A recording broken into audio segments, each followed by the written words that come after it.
The victim's hands were tied behind the back, and a rope was attached to their wrists, then threaded through a pulley high above. Then they were hoisted upward until they hung by their arms, bent backwards. The unnatural angle and pressure made the shoulders snap out of their sockets within seconds. Sometimes, heavy stones weighing anywhere from 100 to 250 pounds were tied to their feet to increase the pain. In other instances, the victim was suddenly dropped halfway, dislocating everything that wasn't already broken. Survivors were left permanently crippled, unable to raise their arms or even dress themselves. Number 4. The rack.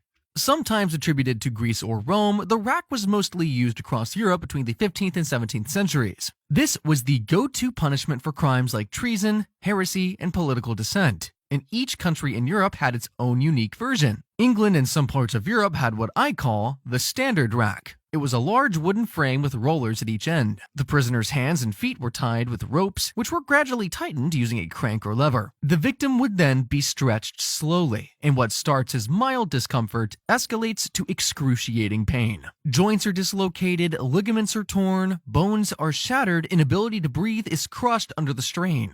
If the torturer woke up in a let's try something new mood, he'd take the prisoner off the rack and throw him into a tiny cell called the Little Ease. This added a new layer of torment, sleeplessness, and suffocating claustrophobia. Now, Spain had its own version called the Inquisition rack. This version of the rack came with spikes, and along with stretching, torches were held near their feet or armpits. Sometimes, they even applied cold water and ice to keep the prisoner awake and prolong the suffering. On the other hand, the Italian and French added the quote-unquote fire and ice method to the rack. While the prisoner was being stretched, his joints were heated with fire and were immediately doused with ice-cold water to intensify cramping. And finally, the Germans combined cruelty with logic and efficiency. First, they stretched the prisoner on the rack, then immediately hung him by his wrists on the strappado. This method of stretching the body in all directions guaranteed the tearing or dislocation of the joints.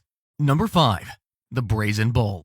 The brazen bull was an execution device from ancient Greece, built in the 6th century BC under the rule of Phalaris, the tyrant of Archegos. It was crafted by an Athenian craftsman named Perillus. It was a life-sized bronze bull, hollow, polished, and built to fit a man through a small trapdoor. The idea was simple. Put a man inside and light a fire beneath the bull. Brass was used because it heated quickly and carried sound, turning pain into performance. Perillus even added pipes and flutes inside the nostrils of the bull so the victim's screams would echo through them and sound like the bellowing of an angry animal. He presented it to Phalaris as a new and improved way to punish criminals.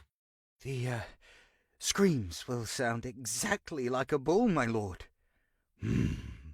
Interesting. Get in and scream.